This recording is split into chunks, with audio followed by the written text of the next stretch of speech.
Hello everyone, this is Tuseme Fortunate Agnes. I'm a student at Macquarie University and I'm currently in my second academic year, first semester. And yes, the course unit here we're going to be discussing about is artificial intelligence, and my course is Bachelor of Science in Software Engineering.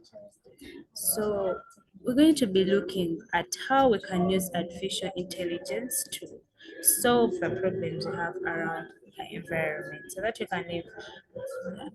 can live a problem-free environment to some extent, of course. So traffic lights here, they are a set of automatically operated colored lights, typically red, amber, and green, for controlling traffic at road junctions, pedestrian crossings, and roundabouts. At the end at the end of the day, of course, the purpose of us having traffic lights is to monitor and control traffic jam, thus reducing delays in transportation of both people and goods. My second slide is going to be talking about how we're going to use artificial intelligence to achieve our goal of course our goal is to have almost an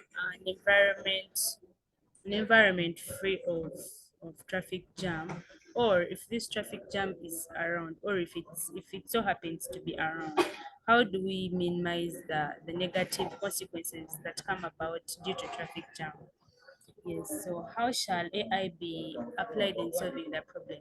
We thought of installing a small digital camera in the traffic lights, and this would be taking pictures of the different vehicles that will be in the different lanes. Of course, you all know that a road, especially around junctions where traffic lights are centered, there are always different lanes, and of course vehicles are always in different lanes because people are going to different destinations.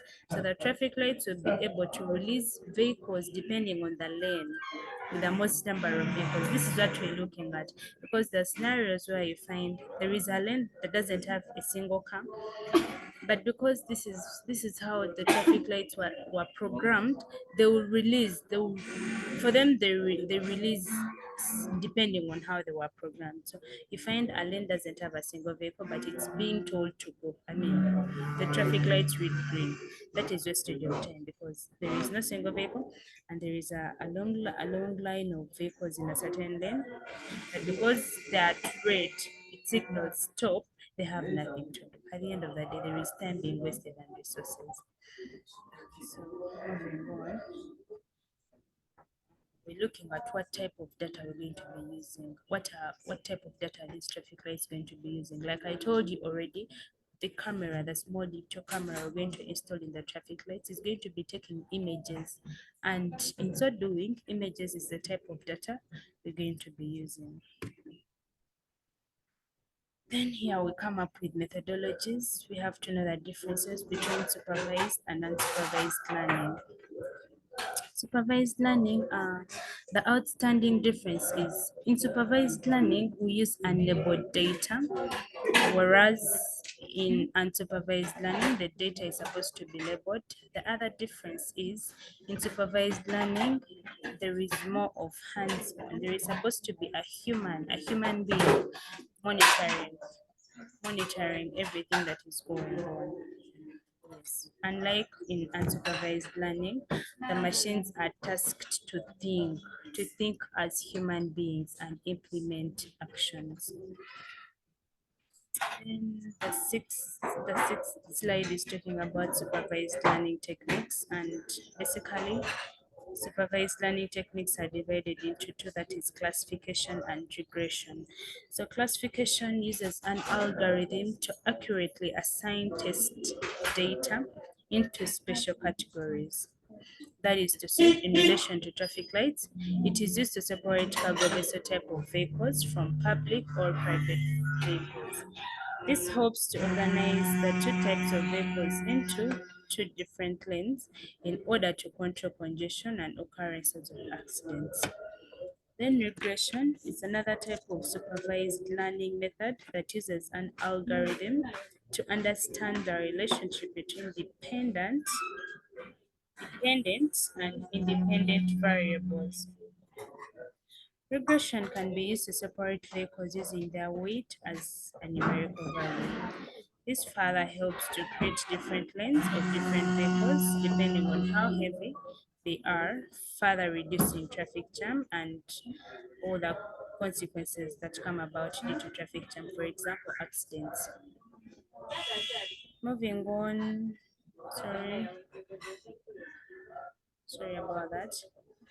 Then we now come to supervised learning. Oh, sorry.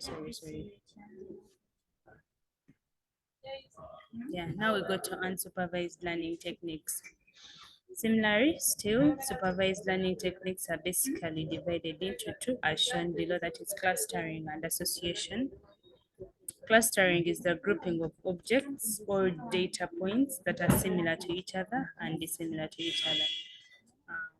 We looked at it at a point of vehicles being grouped depending on their heights and widths. In so doing, long and big trucks that transport goods are definitely separated from small and medium vehicles that are used for human transportation. Then association checks for dependency of one data item on another data item. Hmm.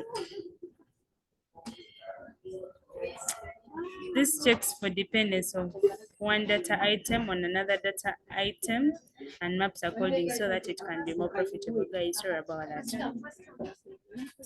Then artificial intelligence challenges likely to be faced by traffic lights. One of them is cybersecurity issues. I believe each one of us has heard about cybersecurity, stuff like hacking, spamming. So these are threat acts that are performed by malicious individuals. Of course, people are malicious for different reasons. Some for money, some for data, some for knowledge. They want to see how you actually build your system so that they can also build the exact thing, get a starting point. Yes. Then the second is faulty signals. This arises when traffic lights can no longer function as designed, for example, taking long to release or stop vehicles from different lanes, or sometimes they would actually maybe signalize the same color at the same time. That would of course bring about confusion. And that would of course symbolize that they are faulty, they have a technical problem that would definitely require technical personnel to come and fix it. Then of course energy supply cutoff. Traffic lights use current. They operate on current, and so if current is cut off, okay, at manufacture they are designed to last 8 hours after power cutoff. And if they exceed 8 hours, they will definitely go off. Then possible solutions: creation of data backups and encrypting sensitive information helps in retrieval of vital information in case of hacking of the system. Then creation of alternative sources of power so as to keep traffic lights operating full time.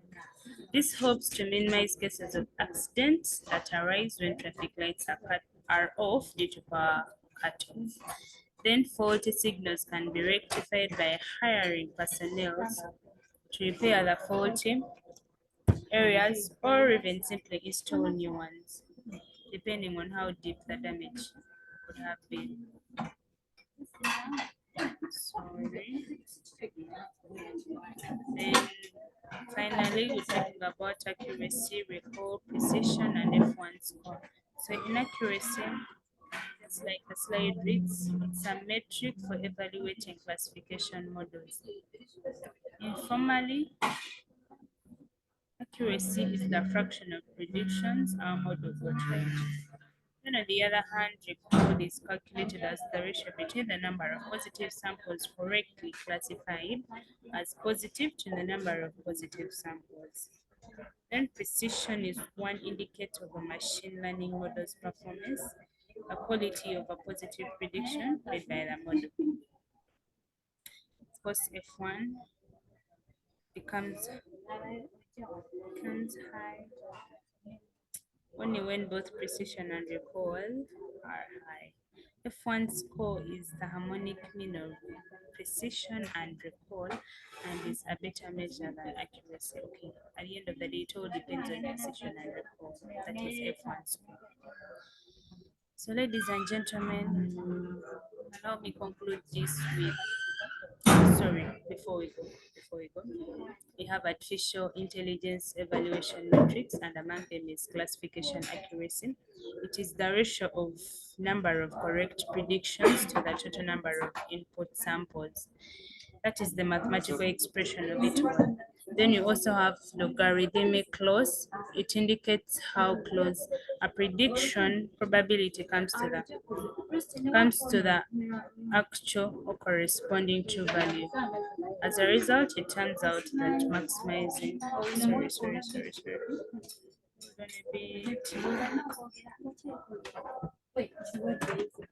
Gonna be so this is our very last slide, and these are some of the links, and maybe some of them are textbooks from which you manage to gather all this information from.